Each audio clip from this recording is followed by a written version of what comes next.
Con la gentileza de Javier, de la Facultad de Medicina, entonces, continuamos el módulo de trauma, comentando un poco algunos aspectos sobre el traumatismo esplénico, o sea, el traumatismo del vaso.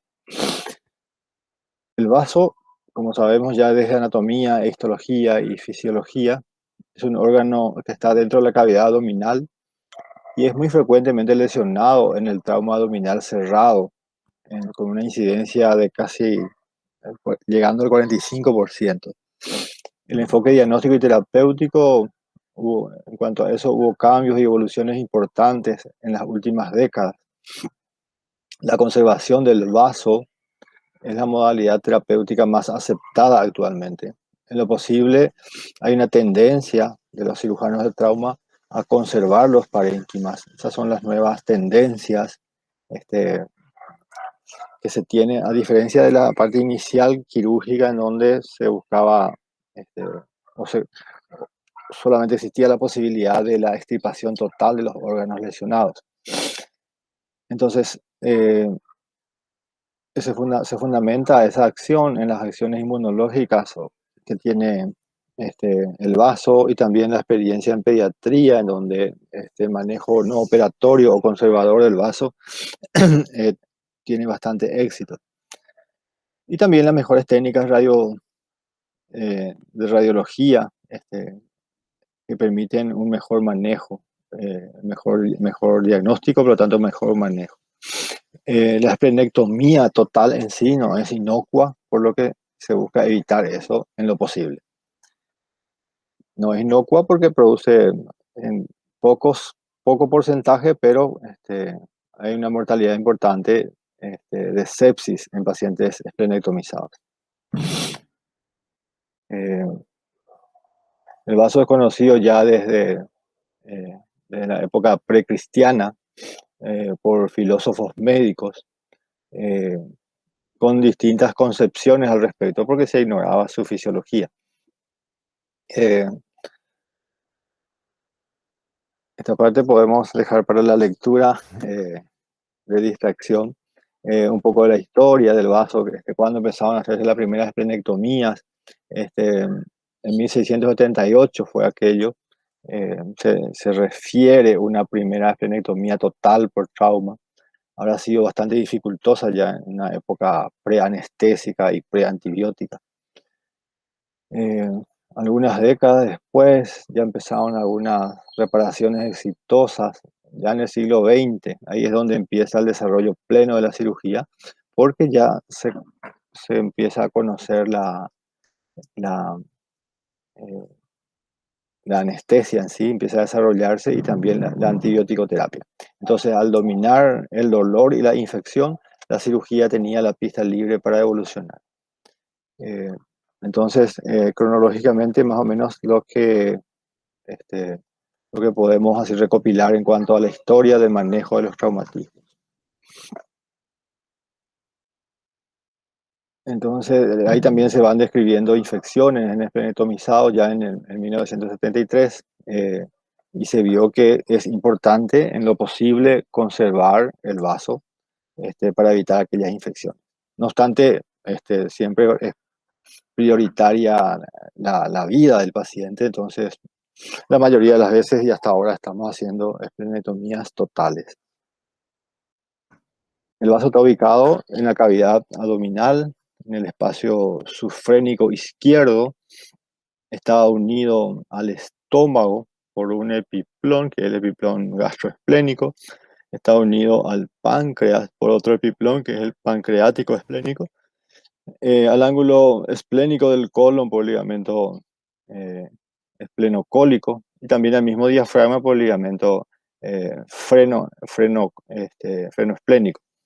Eh, esa contigüidad y unión de los epiplones contribuye a formar una cavidad peritoneal menor, que es la trascavidad de los epiplones, entre el epiplón gastroesplénico y el epiplón pancreático esplénico.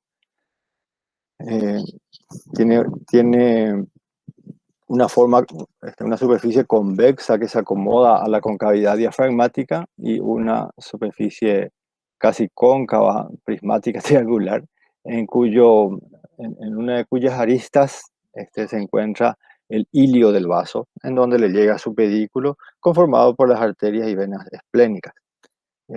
Las superficies cóncavas corresponden al ángulo cólico, digo, al ángulo esplénico del colon, este, al estómago y al riñón hacia atrás.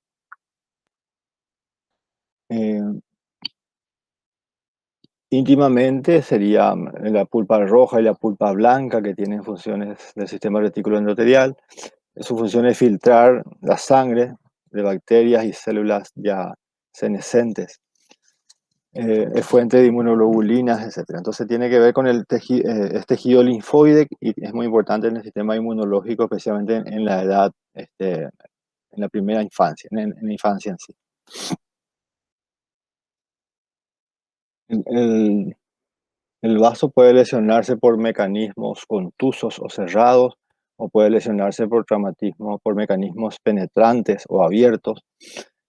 Y una forma que puede ser tanto cerrada como penetrante es por el acto médico en sí. Muchas veces un vaso sano puede resultar lesionado cuando hay procedimientos en su vecindad. Cuando es producido por el acto médico se dice que es iatrogénico. No significa que sea intencional, sino que solamente se dice que producida por un acto médico en forma colateral. La evaluación y manejo inicial del paciente siempre comienza según el esquema que ya hemos estado hablando de abordaje del politraumatizado, que es la evaluación inicial, que se descompone en dos fases, la evaluación primaria y la evaluación secundaria. Nuevamente, repetimos por qué se hace la evaluación primaria, y es para detectar las lesiones que van a producir la muerte en los siguientes minutos si es que no son tratadas. Y la evaluación secundaria es el examen exhaustivo y completo ya para buscar otras lesiones que pueden ser potencialmente mortales o causas de morbilidad. Y se hacen ya en un paciente estabilizado. El, el vaso lesionado, lo que produce en el abdomen, va a ser una hemorragia. Eh, y si no se contiene, o de acuerdo al nivel o grado de lesión del vaso, esa hemorragia muchas veces no se contiene por sí misma, no llega a coagular, entonces se acumula gran cantidad de sangre en el abdomen y la clínica general va a ser de un cuadro de shock hipovolémico, que por supuesto, como todo shock, sabemos que va a llevar a la muerte si no es tratado. El cuadro clínico entonces varía de acuerdo a la gravedad y las lesiones asociadas, como estamos diciendo. Puede ser desde asintomático o puede tener taquicardia, hipotensión, dolor abdominal, todo este, en relación con la sangre que se va acumulando en el abdomen, ¿sí? El signo de Kerr es el dolor en hombro izquierdo por irritación del nervio frénico en la zona donde el diafragma es bañado en sangre. Es también un signo en los traumatismos esplénicos, especialmente los aislados. No hay que olvidar que también el vaso puede lesionarse en el contexto de un paciente politraumatizado. Entonces es un órgano más que está lesionado, no es el único. Entonces, en los traumatismos directos de abdomen y solamente abdomen, seguramente va a ser un poco más sencillo detectar la lesión esplénica. Pero en un paciente con un traumatismo del cráneo y otras lesiones en miembros o en el tronco, este, y con estado de shock, es obligatorio investigar el abdomen como un sitio de acumulación de sangre. Entonces, la laparotomía va a ser eh, el método diagnóstico de la lesión esplénica en ese caso.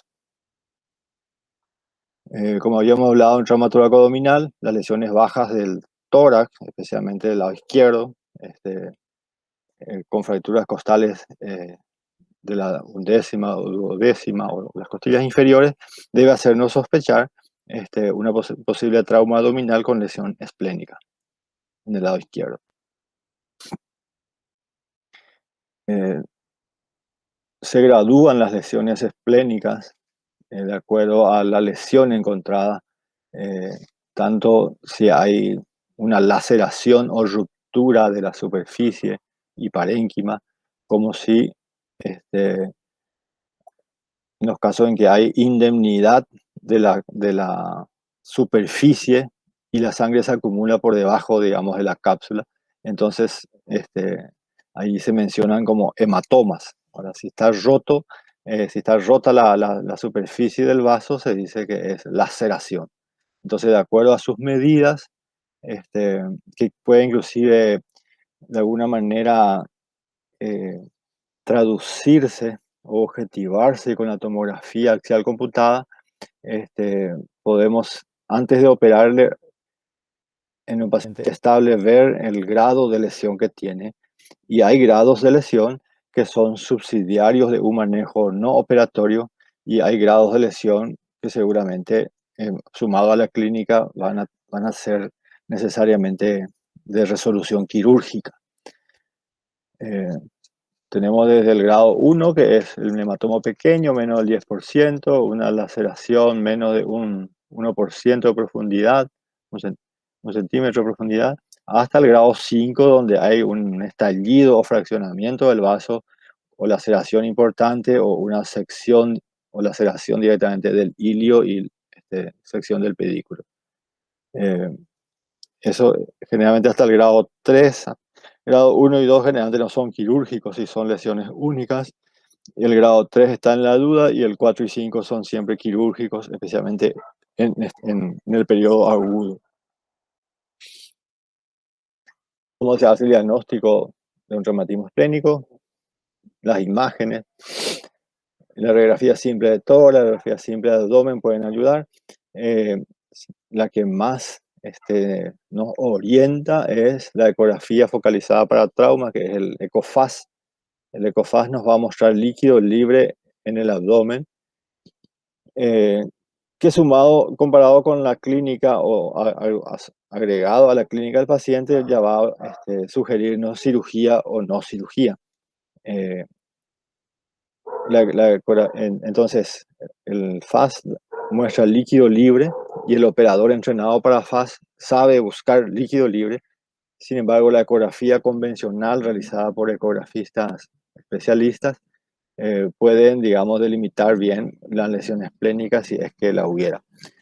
El lavado peritoneal diagnóstico también puede ser importante para detectar sangre en la cavidad abdominal. Sin embargo, está actualmente reemplazada por la ecografía. Y la tomografía axial computada, que va a mostrar si la lesión del órgano, va a mostrar la tinción con el contraste y la funcionalidad del órgano, así como la presencia de líquido libre alrededor del vaso o hematomas subcapsulares. Solo que la tomografía axial computada requiere que el paciente esté estable hemodinámicamente para poder ser trasladado a la sala de imágenes. El tratamiento no operatorio, eh, requisito para no operar un paciente, eh, tiene que ser trauma cerrado, paciente con estabilidad hemodinámica, paciente con lesión esplénica única. Debe estar documentada la lesión con imágenes de tomografía axial computada, ausencia de lesiones abdominales asociadas, paciente lúcido, y un seguimiento y control estricto. No debe necesitar más de 2 unidades de sangre como transfusión, y ausencia, digamos, de antecedentes cardiovasculares, respiratorios o renales.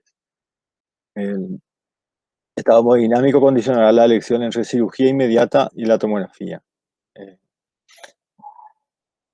Cuando hay extravasación del contraste, el paciente con hemodinamia estable,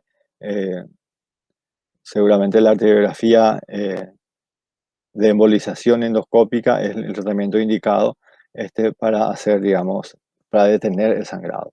En forma endovascular se puede ingresar hasta llegar al sitio de la lesión y allí inyectarle un émbolo que va a ocluir la lesión que está produciendo la hemorragia.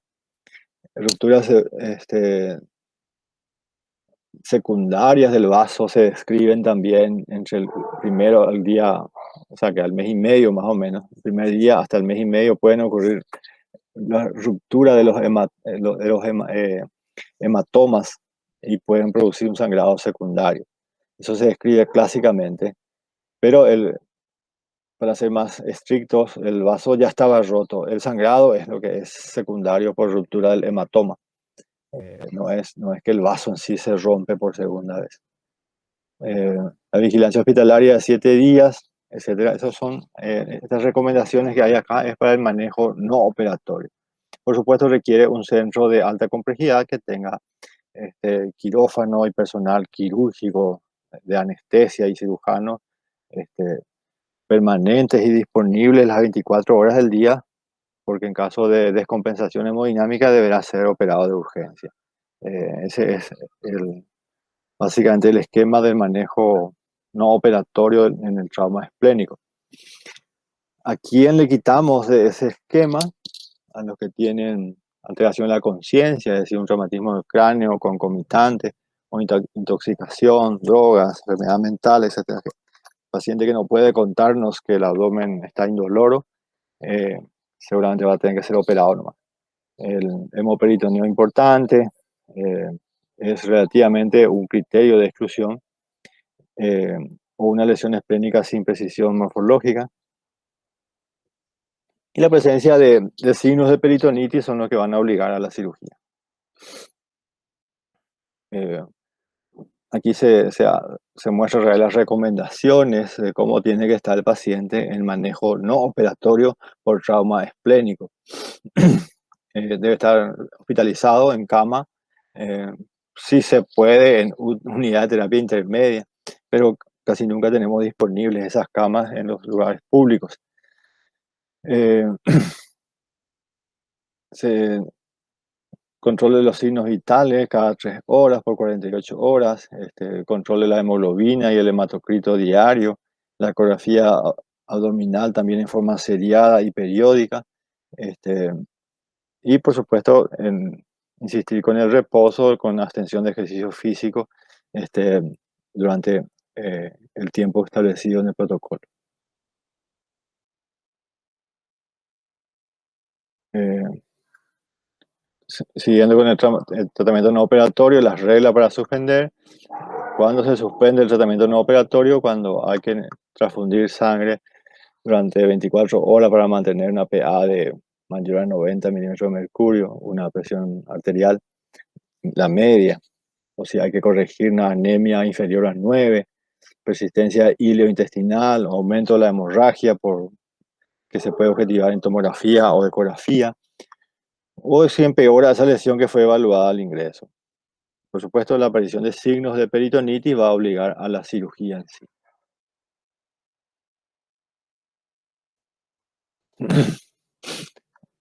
Eh, las lesiones esplénicas tardías son el hematoma subcapsular persistente, un pseudoquiste esplénico o un pseudoaneurisma esplénico, así como una fístula, acá debe decir fístula arteriovenosa esplénica.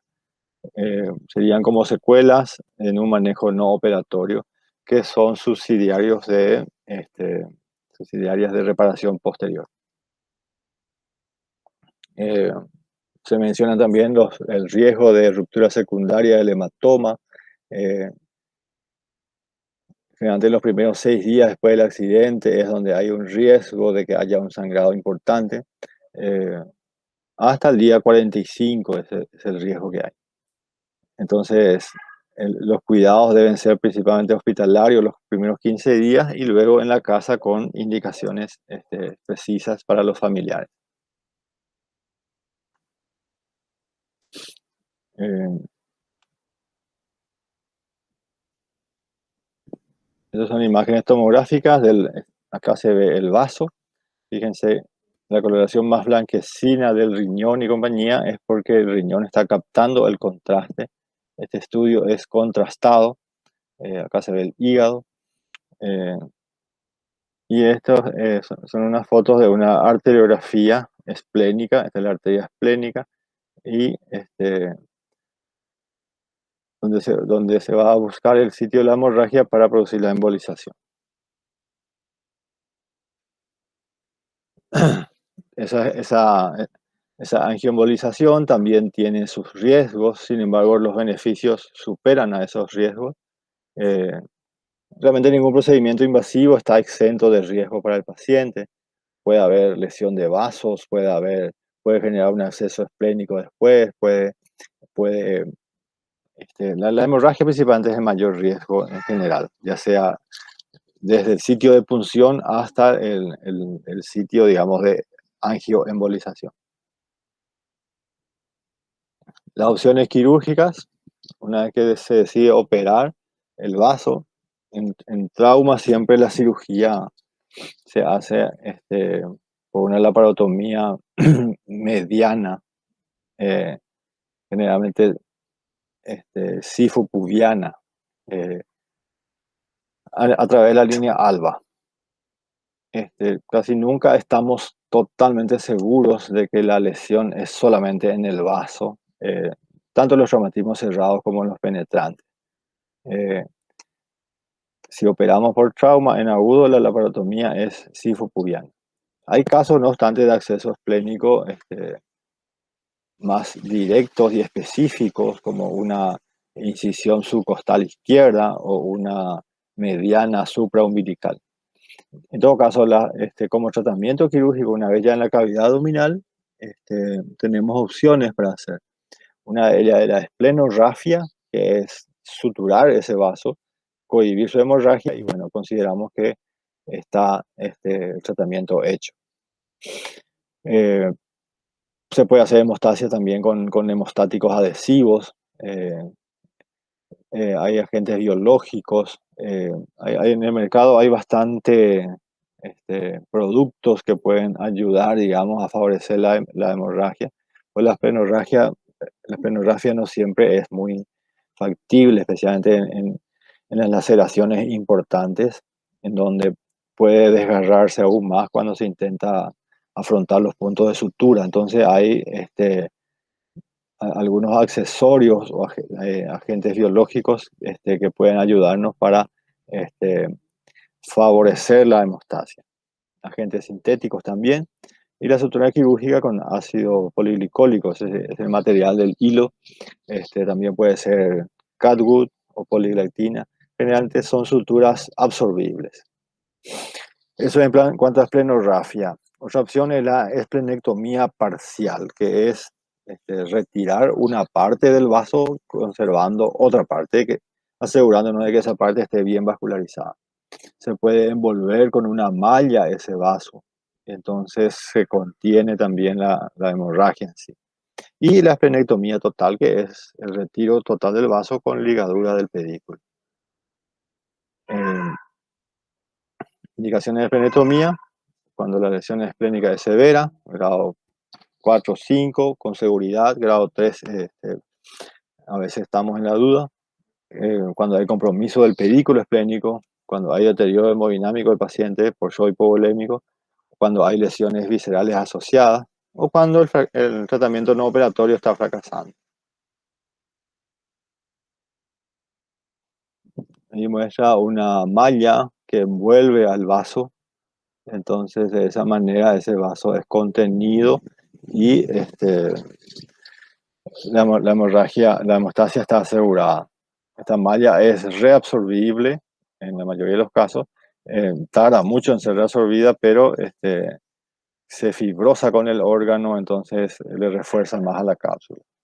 Y las esplenectomías parciales, asegurarse de ligar los cabos que hemos seccionado, los cabos vasculares, para que la hemostasia sea segura. Y también el parénquima se le hacen puntos transfixiantes de sutura. Puede tener complicaciones, esa esplenectomía total, es lo que decía, puede haber trombosis vasculares, puede haber infecciones, neumopatías, atelectasias, abscesos sufrénicos, fiebre, etc. No son el 100%, es muy poco el porcentaje de complicaciones, pero existen. La documentación es la información, una ficha de información al paciente, un carnet de que él tiene que saber y hacer saber de que fue esplenectomizado, porque debe realizarse vacunas de forma periódica para evitar algunas infecciones. especialmente por neumococo. ¿Qué vacunación se hace? El antineumococo polivalente, la antihemófilos de influenza tipo B y el antimeningococo tetravalente. Son, digamos, las vacunas que debe hacerse periódicamente el esplenectomizado. Eso es en cuanto a lesiones esplénicas.